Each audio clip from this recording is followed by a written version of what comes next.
Hello and welcome back to another video. Today we've got the much awaited, much anticipated patch 13 patch notes, or update 13 patch notes, whichever one you want to say. Just going to give a quick read through. As we can see, the scroll bar is tiny. We have a lot of notes to get through. I'm going to give a little disclaimer. I won't go through every single sentence in detail, as it's just detailing a lot of individual little buffs for lots of little weapons and such. There are actually two posts because they couldn't fit it into one post, so I just opened that, we'll have a look.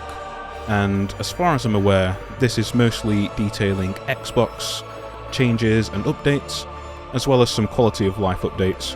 What I'm going to do, this also gives a breakdown into specific numbers and percentages for weapon buffs as well. What I'm going to do is I'm going to read the main parts on the first post, and I'll pick out the bits and bobs that I find interesting myself. I'll drop the link for both posts in the description for you to read in depth the parts that you would like. Say if you like chain weapons, for example, you can jump to the part of chain weapons and give a quick read for yourself there. To be honest, I might touch on chain weapons because they've been much needing a buff for a very, very long time. And I think I will give, well, I might do, I might not. I might give a little update on the Xbox update and changes here. But the second update does mainly seem to be regarding specific numbers to the buffs to weapons. I think I'm going to cover the buffs to weapons broadly rather than the specifics in this video.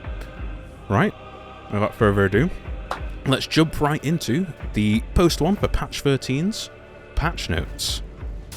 Devoted rejects. Here are the patch notes for patch 13, class overhaul. Not all of our notes would fit into one post. To read the rest of the patch notes, please click here to continue reading. New features and improvements. Talent trees. We have replaced the old feats with new talent trees. Instead of unlocking a new row of feats every 5 levels, you will now be granted 1 talent point per level you reach, so a maximum of 30 points at level 30. Spending and removing points in the trees is free, so don't be afraid to try out different configurations and creating multiple presets.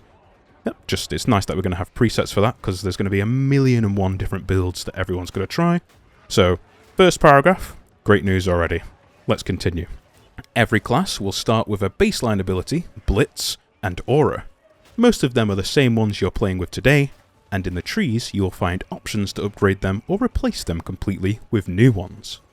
For a few classes, this means that we've also lowered the strength of the baseline abilities, and you'll instead be able to regain the lost power further down the trees.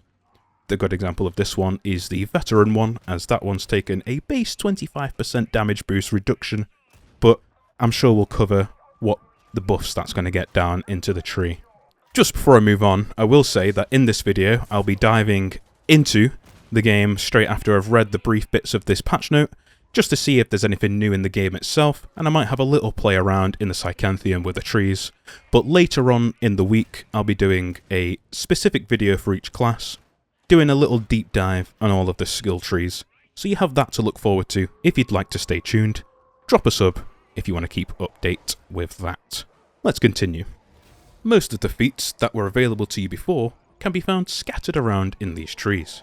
So if you loved the build and playstyle you had before, it should still be available to you, even with these changes. Which is very good news. No one has to do a drastic change to the way they're comfortable playing, but it's great that we have a lot of different options.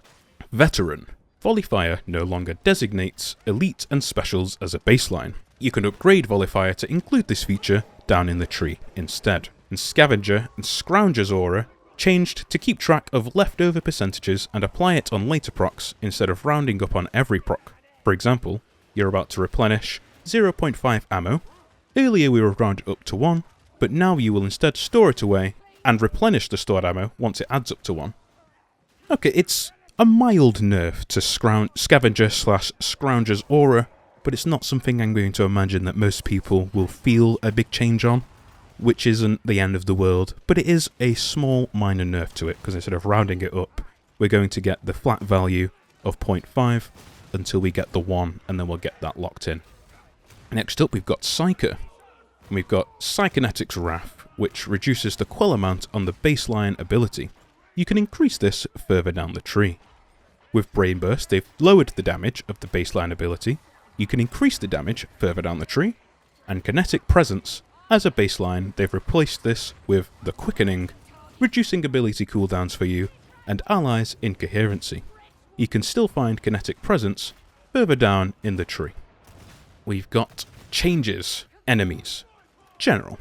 They've adjusted most enemy health pools, hitmass values, and stagger thresholds to be a bit higher overall, with the higher increase on monstrosities, with the goal to match the overall increase in power output from players.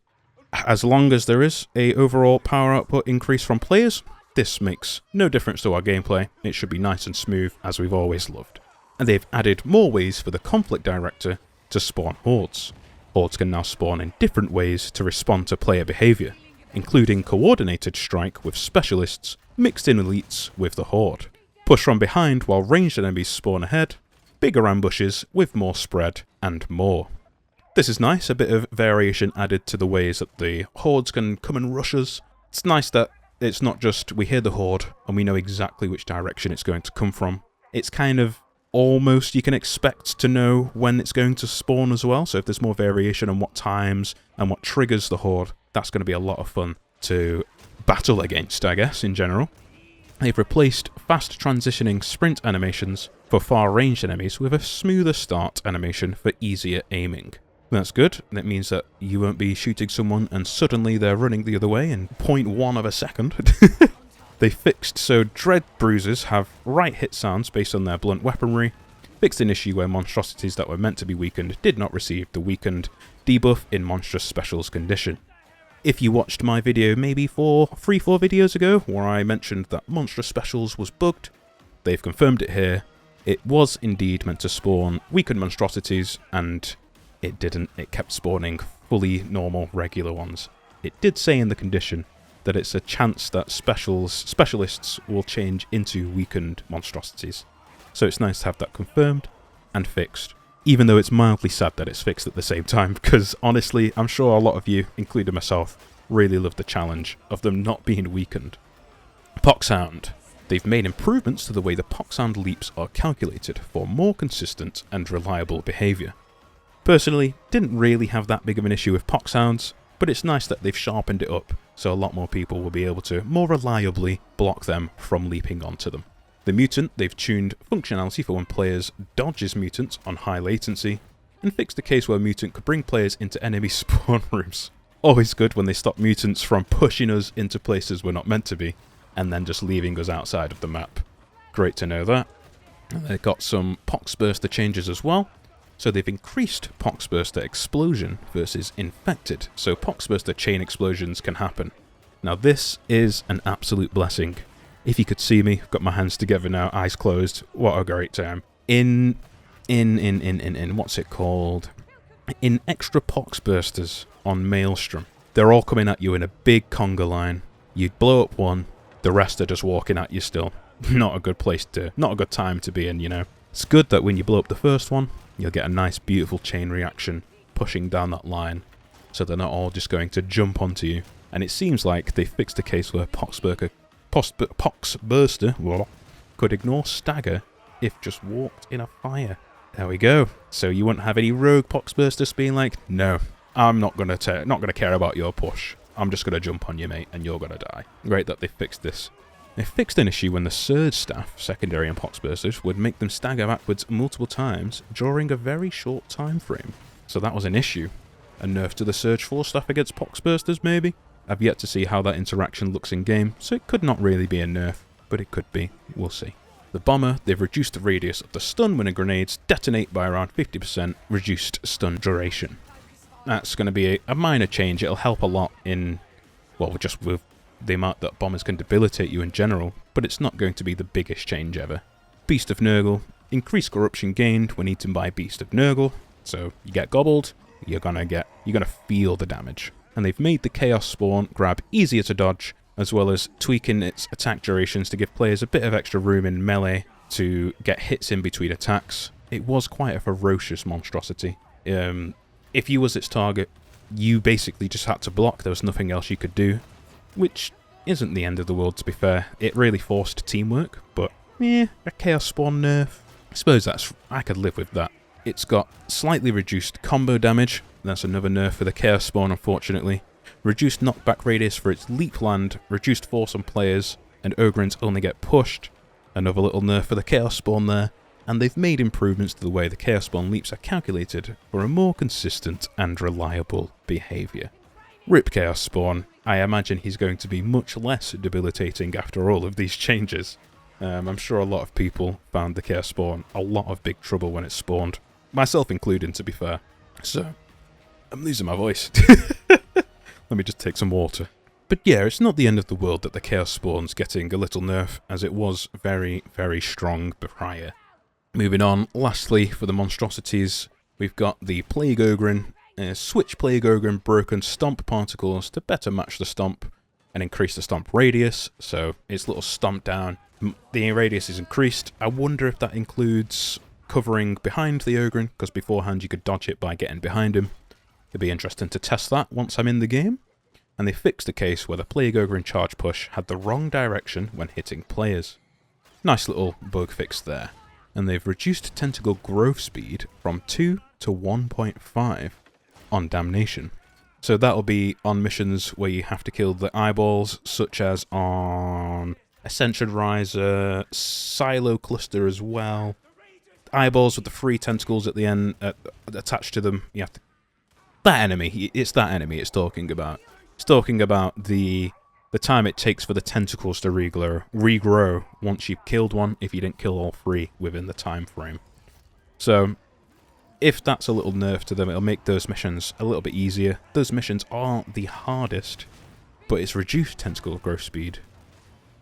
No, yeah, that makes it easier. My brain's not on. I'm just going to move on. Moving on to balance. So in this, I'm going to cover, because I believe that the balance section covers a lot of stuff. And it goes into blessings as well, and there's changes and bugs fixes in the blessings.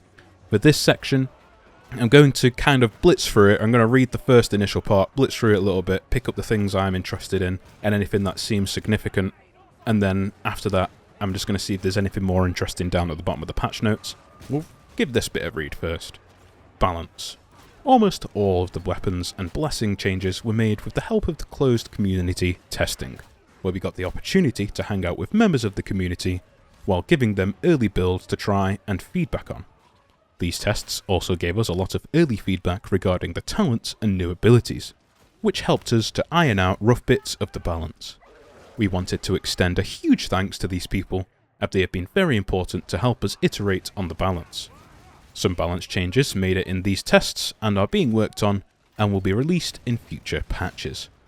So that's interesting. They've got some feedback that they're still working on. Hopefully that's good things. We shall see. Moving on. Weapons. Below you will find a list of changes to the weapons in this patch. The first list is a quick explanation of the changes, and further on in the patch notes you'll find raw number changes for each weapon if you want the finer details. So that's in the second post that I'll leave a link for in the description, as I probably might not cover it because there is a lot of numbers to go through in that. And I'm sure you don't want to hear me just reel off numbers to you. So, all weapons now have weak spots as sweep hit zone priority. Okay, I think that's a buff for all weapons. Hopefully that means our good old bully clubs will hit heads more. Nice little buff for them already. So we've got cleavers. I'm looking at the Mark III instantly before I even see the other two, and it's got an increased damage of heavies. That could be quite nice. But then the other variants of it have changed moveset to include a faster stab chain, followed by sweeping light.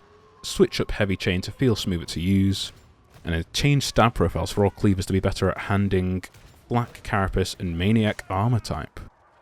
So in the Mark IV cleaver they've got little note for all of them. You might be able to handle Carapace a little bit better. That buff might make the Mark III even more incredible, as its downfall really was when you was faced with Crushers. You couldn't really damage them with the Mark III, but the Mark III is the most epic against Hordes, so that could become quite an overall amazing weapon. It seemed to be a nice little sweeping improvement for all the cleaver weapons there.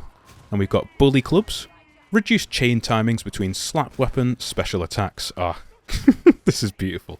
So, if this is what I believe it is, you'll see me in my Bully Club video where if you use a heavy attack, you can use the overhead, smash them on the head, then you can give them a quick slap, and you can go straight back to the overhead attack instead of getting the side sweep heavy attack.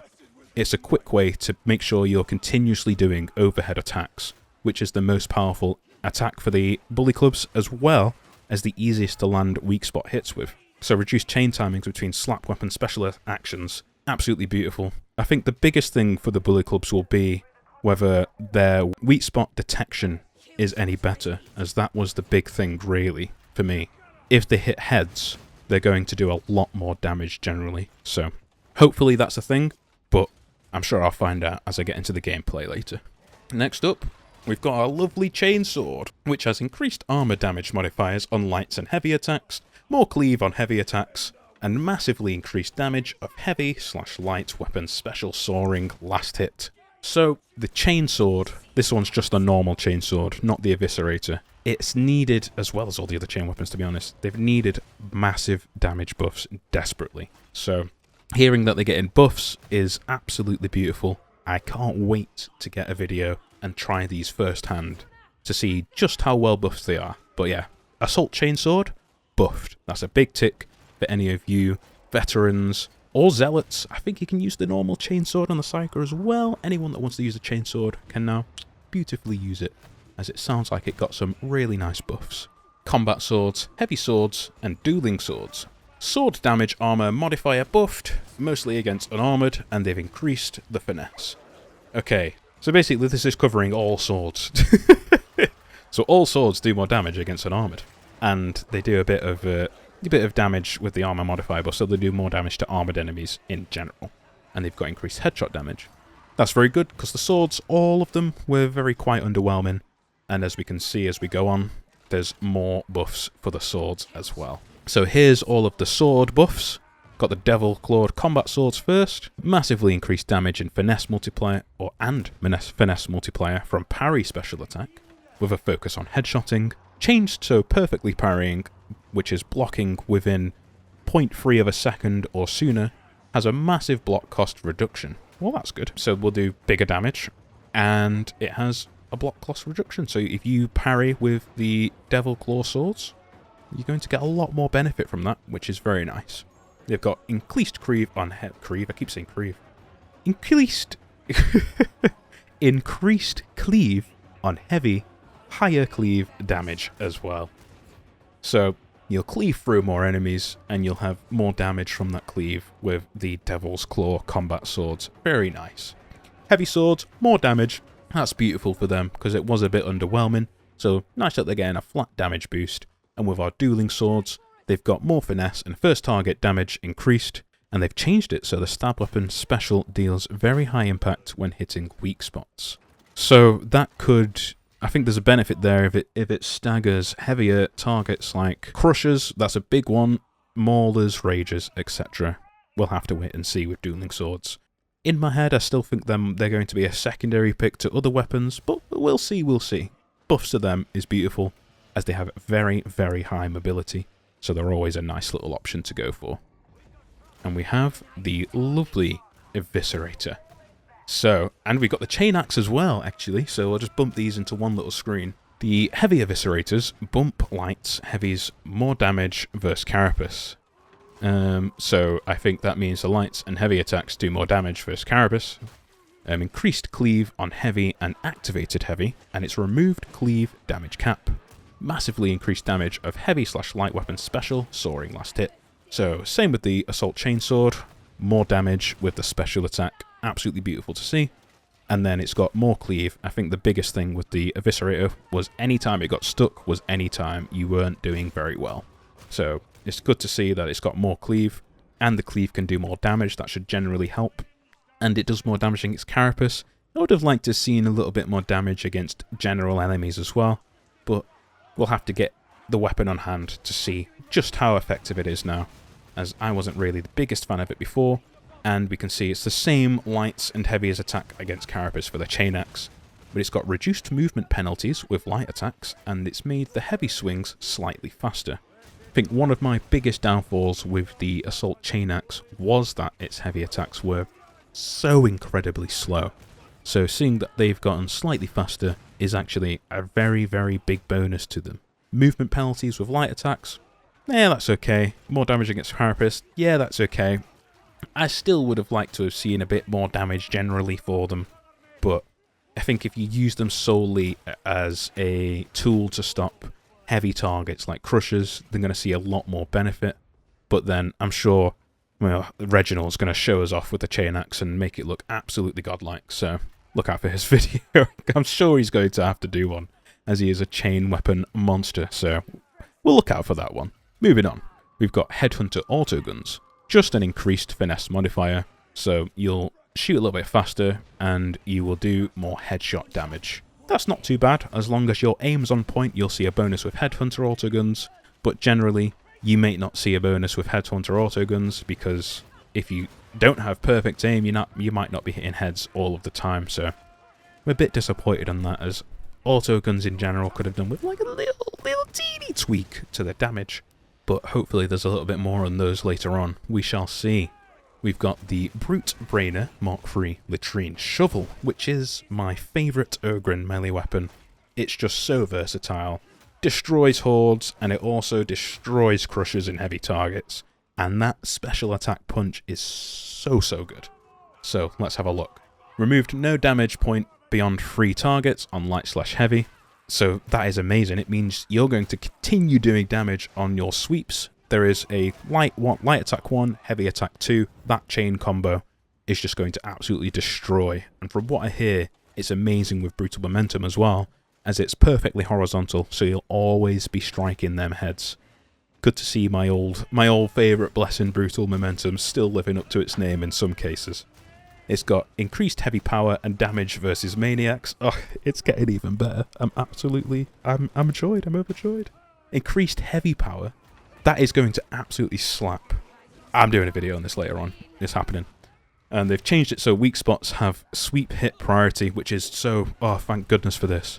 Any of you shovel users out there, if you use light 1, heavy 2 combination, which is 2 perfectly horizontal attacks, beforehand, you had to aim slightly above the head of the enemies to get the weak spot hits, which was the most frustrating thing ever, and it didn't feel very good.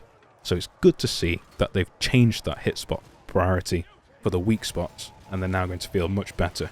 And then we've got the little baby Sapper Shovel, which has increased heavy power, so that's the little bonk heavy attack, which is nice, and they've removed no damage beyond 3 targets on heavy as well. So you might see more damage or more use for the heavy attacks, but generally I think the standard Sapper Shovel was best just using light attacks and getting staggers with the heavy attacks. Right, moving on to the combat axes. These are my holy grail. Let's see what's happened to them. Slight increase, light/heavy power, and more cleave on push follow-up. Good news already, they've had a slight increase for both their light attacks and heavy attacks. So that's good, because brutal momentum is nerfed for combat axes generally because their attack patterns aren't perfectly horizontal, so you're not always going to be cleaving straight through a sweep. So a little bit more power does help them come back into the game a little bit with the brutal momentum changes. And they've changed the Ackley's, I think I pronounced that right, combat axe to chain into upper left overhead from uppercut's special attack. So it sounds like you can use the chain into... I don't really know much about the Ackley's, but you'll be able to chain a upper left overhead. Same as I was saying with the Bully Club and the slap overhead. You'll be able to do that with the Ackley's now. I wasn't really a big user of that beforehand, so I don't know what it was like using that before, so yeah, I'm just going to move on. Not really an Ackley's fan. More of an Antax guy myself. Next up, we have most people's favourites, Thunderhammers. The Iron Helm has an increased cleave on heavy and activated heavy, increased power, slightly reduced self-stun when hitting enemies with special weapon attack, and increased weapon special against flak, unarmoured, and infested. Infested. One of my biggest things with the Iron Helm when I was using it was that it cleaved straight through a lot of enemies when it was activated sometimes, but not all the time. So it having increased cleave on the activated heavy, it'll feel... I think that being more consistent will feel good personally. You can cleave straight through weaker enemies with the activated heavy, and once a big target like Crusher or a mutant comes towards you, it's just going to bounce off it as you doink it on the head, and it dies. That's good for me. For the Crucis, they have also increased cleave damage, and they've removed the cleave damage cap. So that's good. It'll be much better for Hordes now, which is very nice. So yeah, just overall, decent changes to the Thunderhammers. Not massive power changes. I wasn't a big user of them beforehand, so let me know what you think about these changes down in the comments. And we'll move on for now to Force Swords. They've tweaked wield action quell timings to reduce chain timing delays as a consequence of Psychers switching weapons a lot. So, nothing really big for the Force Swords immediately, but these are general changes. I think there's more specific ones further on. It's nice that they get a little bit of a reduced chain timing delay, so you're not just stuck whilst quelling a weapon. Or quelling your peril with a weapon. You can change out a little bit faster, get you into combat doing what you want to do more. Good stuff. We've got Force Staves, or Force Staffs, which is they've tweaked the wield action quell timings, same as before with the Force Swords, to reduce the chain timing delays as a consequence of Psychers switching weapons a lot. They've tuned all staff primary action, or fire projectile, chain times to be more responsive, to be able to be used between secondary actions. That's interesting. So you can use primary more often between secondary attacks, because they've made it a little bit faster and more responsive. I'll have to be testing that out and see how that works, because, yeah, to be fair, I didn't use the primary fire under a lot of the staffs. You get more benefit from just chaining secondary attacks, because it's the main thing that they do. So let's jump into the specific changes for the Force weapons, shall we? For the Equinox Mark IV Void Strike Force Staff, they've got an increased power by around 70% on direct hit, which is massive. Increased cleave, which is also great. They've normalized armor modifier values for a direct hit, which means it deals the same damage regardless of armor type, with the exception of carapace armor with a slight reduction. So it's going to blast through all armored targets on a direct hit, which is absolutely beautiful. I never felt the Void Strike was particularly amazing, so it's great to see these buffs. We've got an increased finesse multiplier, more headshot damage, an increased explosion attack and impact, which means more splash damage, and it's got radius of charge secondary projectile from 0.5 to 0.3. The radius of charge secondary projectile from 0.5 to 0.3, that sounds like a little nerf. If the radius of the charge projectile is smaller, means it might be harder to hit things. It was already kind of hard to get direct hits, so I don't know how I feel about that, but with the changes above that, all these buffs, I'm not too wounded. They've changed the minimum charge level of the secondary projectile from 0.35 to 0.1. Okay, very good changes for the Void Strike. It needed a lot of buffs in my opinion, and it's got them. So I'm very excited to get and test that. If that's your favourite staff, you're laughing right now. Next up, we have the lovely Surge Force Staff, which has changed behaviour to differentiate from Smite Blitz. Changed to be one target with one jump. It's improved target assist for range attacks with a range of 25 instead of 100. It's increased charge rate by a lot. Increased first target damage. Surge is more of a fast response single target high damage / control weapon now, but is weak versus multiple enemies unless you're good with prioritizing stuns. So its charge rate's increased by a lot, and it does more damage against a single target, but it doesn't do a lot of damage against multiple targets. So your target prioritization has to be on point to be effective with it, which isn't the end of the world. They've tweaked the logic for how chaining light jumps to new targets, and they've changed visual effects when using the Force Staff with no targets. I wonder what that looks like. And they've also fixed an issue when using it, the secondary on Poxbursters, that make them stagger backwards multiple times during a very short time frame. We've seen this with the Poxburster changes above, so you won't see them reanimate their stagger animation 1,000 times is what I'm imagining that would be. Hopefully it still pushes them as far back as it did, as that was quite nice, but I suppose we'll see. We've got, finally, the Trauma Staff. It looks like there's no Purgatus changes here, unfortunately, but the Purgatus Staff was quite a good staff in general, so not the end of the world. Finishing off with the Trauma Staff, increased close explosion power by around 50%, but lower damage modifier versus flak and carapace armor. I wonder if this just balances the damage against Flak and Carapace and just increases and boosts that damage against every other target. So it's general, it does sound like a nice buff for the Trauma Staff. It should be more generally useful against a more wider variety of enemies, rather than just staggering and stumbling all of the bigger targets and the little targets around. It'll start killing them now as well, which is very nice. And finally, we have the Ogryn weapons. So, we start off with the Blastoon Mark III Grenadier Gauntlet, which has an increased direct hit damage, especially versus Flak and Carapace. I've actually never used the Grenadier Gauntlets before, so I'm sure any avid users of them will be very happy with that.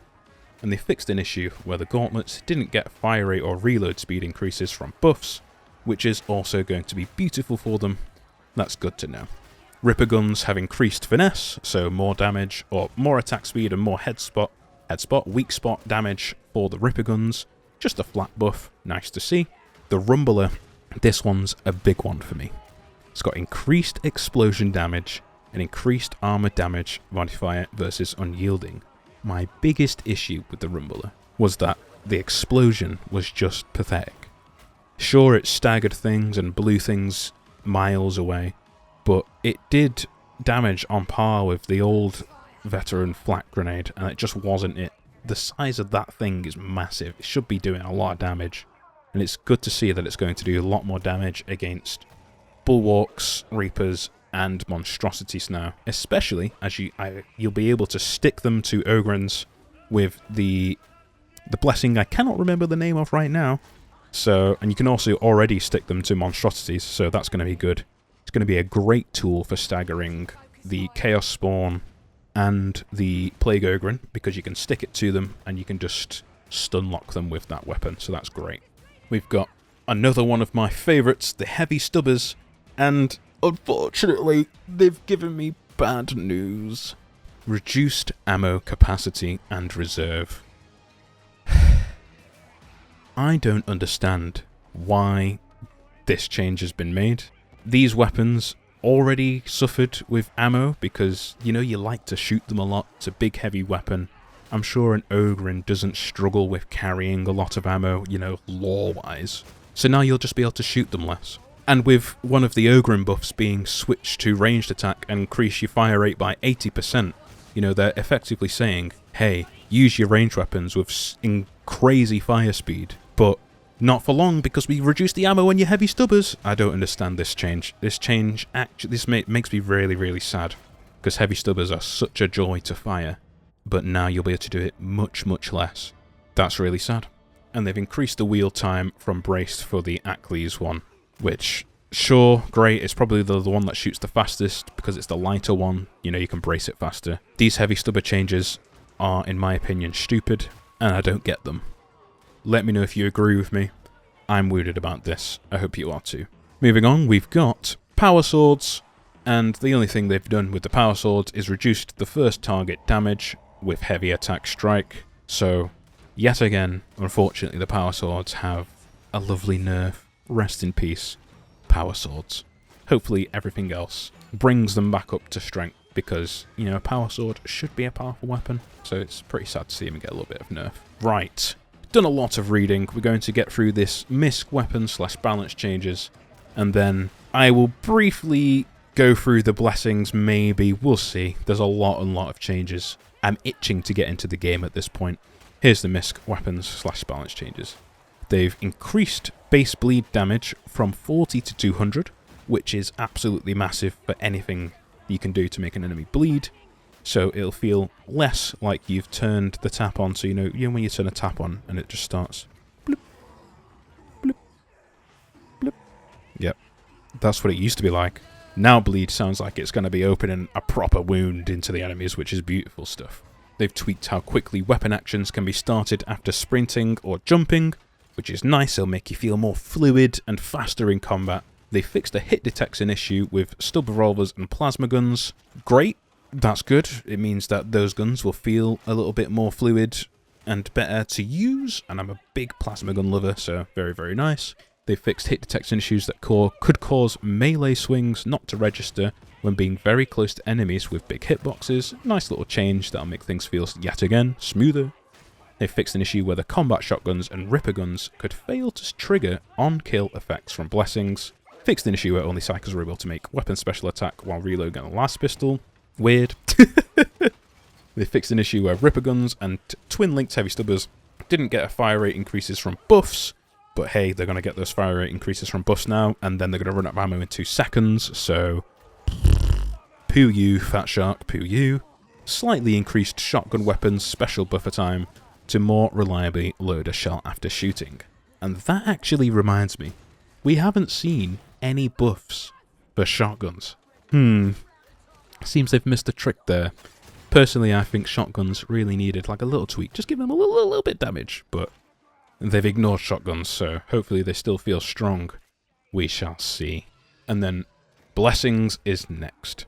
So I think I'm just going to jump through the things that mean a lot to me, but I'll leave the link to the patch notes in the description for you to have a look at, see if there's any blessings that you are very fond of, to see how they're going to affect your gameplay. Got chained hits. All melee blessings that relied on chained hits have been tuned to be more easily used. You'll no longer drop the buff when being staggered, suppressed, etc. Only if you drop the combo, which is stopping attacking, or if you miss an attack. So, for example, with Decimator, as soon as you were hit once, staggered, stunned, etc., you lost the Decimator stacks, and then you had to go from the beginning, which made it a little bit weaker. So that is basically a nice flat buff to any blessings that work like that one. So Decimator is going to be a bit more powerful now, which is beautiful. We've got Decapitator, which is interesting, because instead of a rending bonus, it gives a finesse bonus of plus 18 to 24% now. So I'm not sure whether it's going to be the best thing still, but it could be quite good. Not really sure. Other ones that I am personally interested in is Brutal Momentum. Oh, my favourite. It's been reworked from ignoring hit mass for a duration to only ignoring hit mass for weak spot kills. And now it increases weak spot damage bonuses each tier instead of buff durations. So. Any weapon that doesn't have a perfectly horizontal strike pattern is getting an effective nerf from Brutal Momentum. No longer will the combat axes sweep through hordes as if they're paced. You're going to start hitting enemies during each swing, though they did get a cleave buff, so it could not, but generally I think that's a big nerf for combat axes. But for the Ogre and Shovel, Brutal Momentum is still a monster. Brutal Momentum might actually be a necessary blessing on the Ogre and Shovel now. I am going to show that off at some point in the future, because, wow, it's going to be beautiful.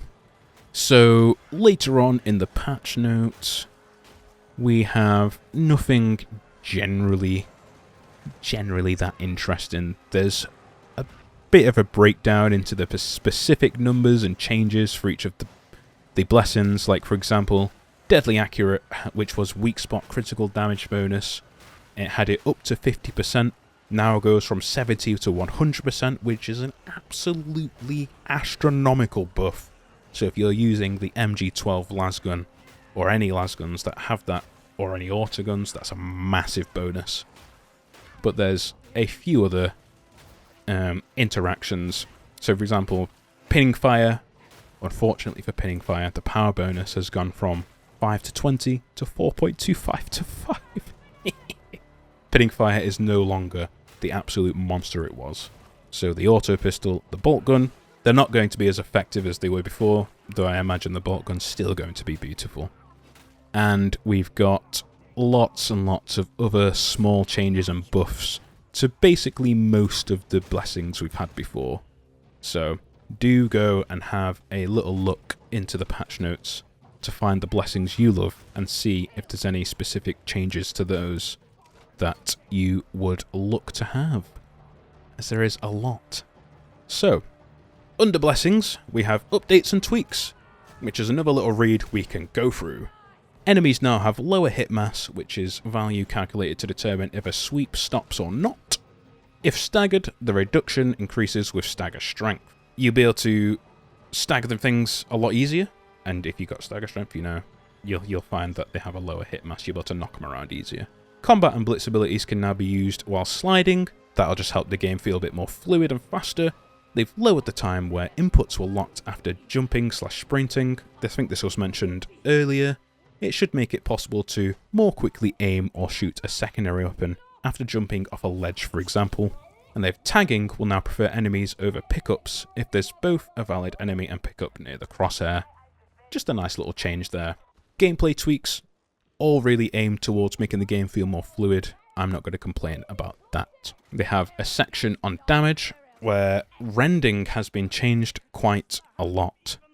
And they've got quite a lot of little changes beyond here as well, which I don't think I'm going to go through all of. But I will go through the rending change because it is quite big. Rending has changed a bit. Before, rend was complicated and it worked differently for different weapons. It scaled how much damage was blocked by different armor types, but with maths making an Ogryn's head hurt, not even, yeah. Now it's simpler. It works on anything that's not just naked or rotting. It works on the mutants, it works on the monsters, it works on any armor. Any rend you have is just added, until you do full damage. After that, it still helps you do more damage, just not as much. If you have a shovel that does 20% damage on big carapace guys, with 4% rend, you'll now do 24% damage. Because 20 plus 4 is 24. You know, Ogryns agree. On stuff that already does full damage, it will add 1% damage instead. So for example, if a weapon does 100% of its damage against flak armor, for example, any 1 point of rending will add a 1% increase of damage to flak armor. It always adds 1% more for every 4% rend you have.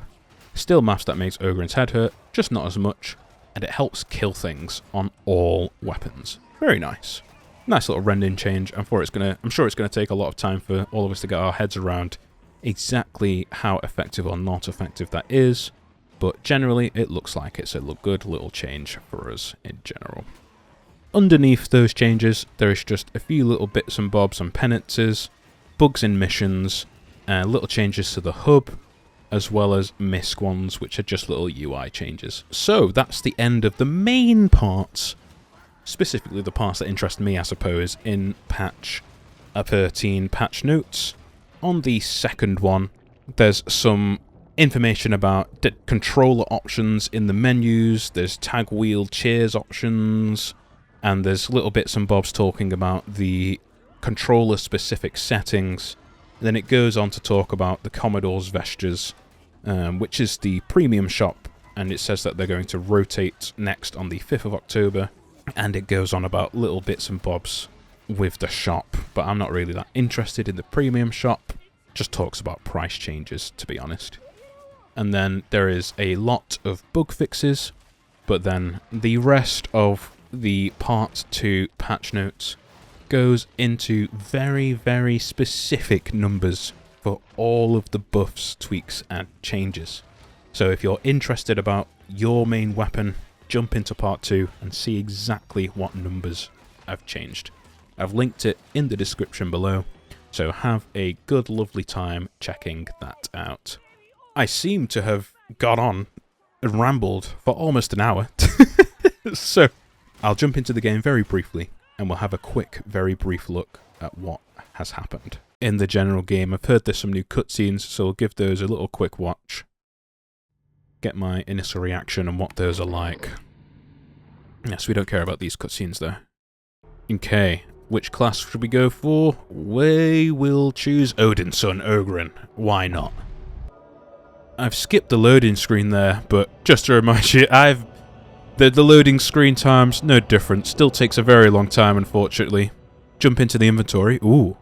You can now create custom war gear sets for your character. Loadout cosmetics and talents will be stored. So this is number 1, I imagine. And we can make it number 2, change the weapons on it. Very nice. Cosmetics. The screen still looks the same. Got our cosmetics, good stuff. Talents. Ooh! No. Oh. I'm gonna go back. Nope, we can't look at that. Saving it for a different video. Good stuff. Oh, I'm so excited. Right, let's have a quick look around the place. Apparently there's a cutscene for Milk. Ooh. Looks like a sneaky... Wormwood agents and loyal citizens risk their lives delivering vital intelligence. It's dangerous work, but the Imperium is built on the blood of martyrs. Yes, it is. Sire Darius Melk is responsible for collating and analyzing these reports, identifying priority targets, supply lines, and transitory weaknesses in the traitor war machine. He's not had great supply lines before. Hopefully he's got better ones. The ship does look amazing. The tasks he asks you to undertake may not immediately be clear, but like Mobian steel, triumph is forged of many elements. Strength, certainly. Courage, of course. Faith, above all. Faith above all. For the Emperor. But to have any hope of victory, we must also be clever. Man, the design in this game is incredible. I absolutely adore the design team and what they've created. Yeah, look at all this garbage we used to milk having. Good stuff, whatever. Contracts, yeah, it's all the same. Nothing changed there. Yeah, get out of it. Commodore's vesture, anything here? Quality wares. Quality wares? No, nothing, but we've got some lovely clothes we can buy. Commissar here actually does look quite tasty. This looks pretty cool, but don't know if I'm going to spend my hard-earned cash on them. How about the commissary? Please feel free to browse. Nothing there, but if you'll notice, this is actually the traitor at the end of the story. He's been punished and turned into a servitor. The little rat. Traitor to the Emperor. Gets what he deserves. Right, let's run over to Armory Exchange. Oh, we've got another cutscene. Okay. It's a new looking area. I wonder if this would be a new map area. That'd be quite interesting. So it could be a tease to that sort of thing. Or dies by their weaponry, but the supply situation's dire, so we use whatever we can get our hands on. I've cleared you for access to the Armory Exchange. From there, you can requisition reconditioned weaponry recovered from the field. No wonder it's all so bad. That you're always carrying the best that's available. It's re-requisition from the battlefield. Dead soldiers and their used rubbish. That's why the weapons it sells are so bad. Looking for a specific weapon type? Put in a request with Quartermaster Brunt, or one of his servitors. And join the lottery. Top of the line, yeah, it won't. but it should cater to your tastes. It should, meaning that if you spend 1 million credits, you might get one. Interesting. Oh, well, that animation was a bit floody, but yeah, that's a... It's not got a scope on it. Very, very interesting. That didn't have a scope. But yeah, you can join the lovely lottery and try and get a good weapon that way. Or you can join this one, and as you can see, 316, I'm level 30, I've been playing the game for a while. 300, garbage. 370, yeah, it's okay, but it's still garbage. Look at that, 58% damage. No good to me, and it only gets worse. Oh dear, look at all that absolute rubbish. Anyway, let's move on. Last one. And we've got another cutscene. Oof.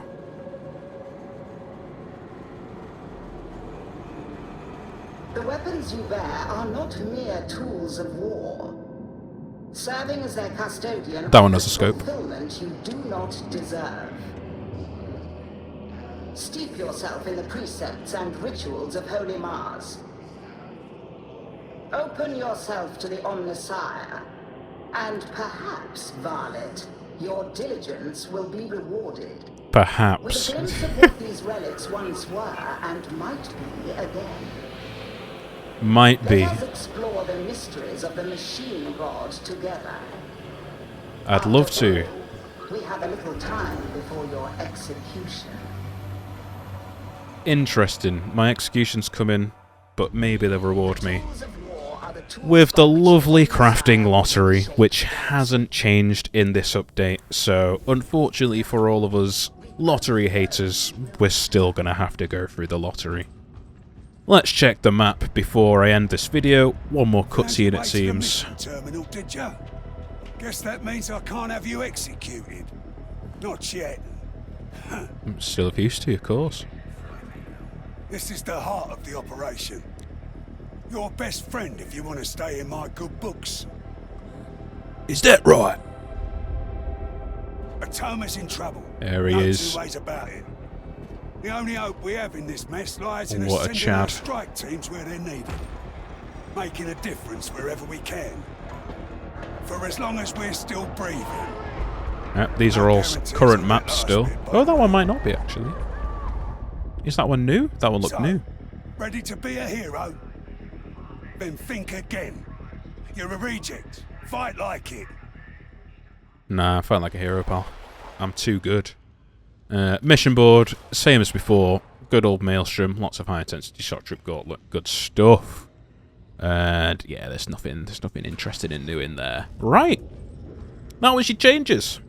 As I said earlier, I'm going to do a deep dive into all of the talent trees in 4 separate videos, coming in 4 consecutive days. Give me a subscribe if you want to look out for those, and drop a like if you liked this video and my commentary and my first thoughts on what patch 13 has to offer. My final conclusion is that it's given us a lot of very, very necessary buffs. I've yet to use them, but they all look amazing on paper.